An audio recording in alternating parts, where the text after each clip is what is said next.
नमस्कार। आज 21 जून है और दुनिया भर में अंतर्राष्ट्रीय योग दिवस मनाया जा रहा है।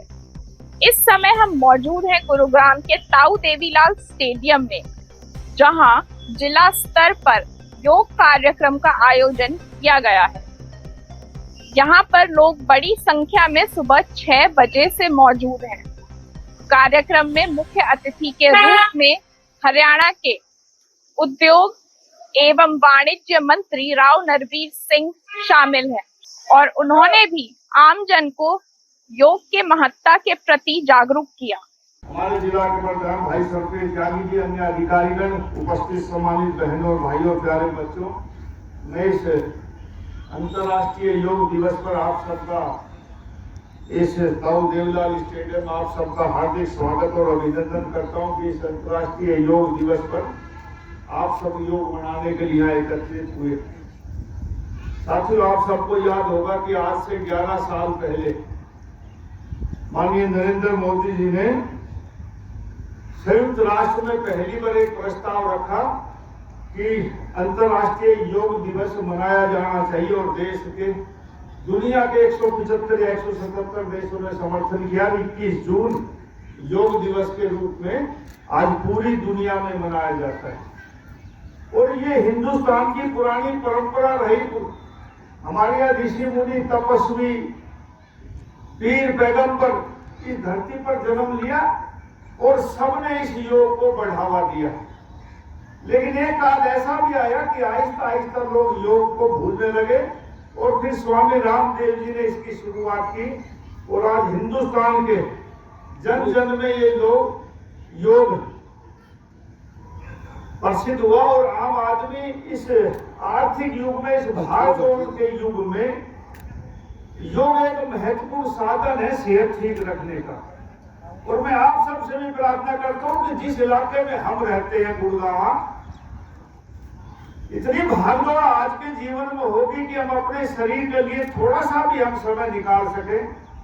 हम बाहर जाएंगे तो आदमी घूमने में संकुचित करता है, तो घर बैठ के भी आप योगा कर सकते हैं। और मैं कह सकता हूं कि आज हमारे मुख्यमंत्री पूरे हरियाणा का, जहां श्री कृष्ण जी ने उपदेश दिया, ब्रह्म सरोवर पे स्वामी रामदेव जी महाराज, माननीय गवर्नर साहब,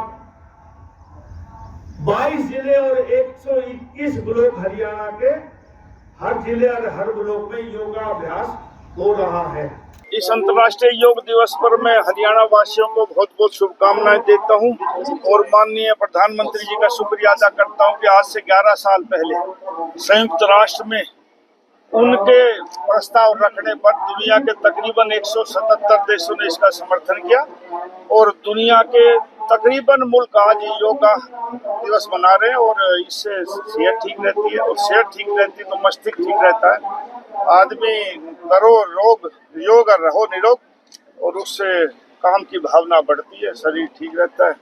तो मैं आज योग दिवस पर हरियाणा वासियों को अपनी तरफ से बहुत बहुत धन्यवाद अदा करता हूं कि उन्होंने आज योग मनाया और माननीय मुख्यमंत्री जी और स्वामी रामदेव जी ने आज कुरुक्षेत्र की इस पावन धरती पर योग अभ्यास किया, लोगों को कराया और हरियाणा में 22 जिलों और तकरीबन 121 ब्लॉकों में आज योग दिवस मनाया जा रहा। वैसे तो ये 27 मई से शुरू हुआ और आज 25-26 दिन हो गया शुरू होते।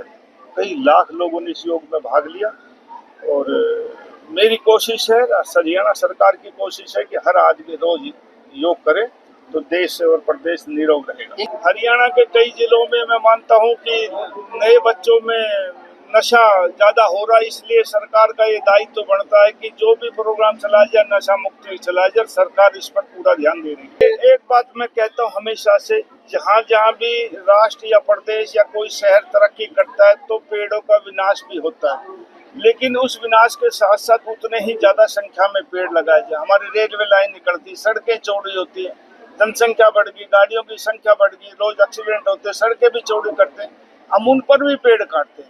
लोगों को मकान भी चाहिए, बढ़ता हुआ शहर है, बढ़ती हुई आबादी है तो बढ़ते मकान भी चाहिए, लेकिन एक पेड़ काटने के बदले में उनसे सरकार पैसे जमा करते, प्रावधान है सरकार का, कई गुना उससे पेड़ भी लगाती है।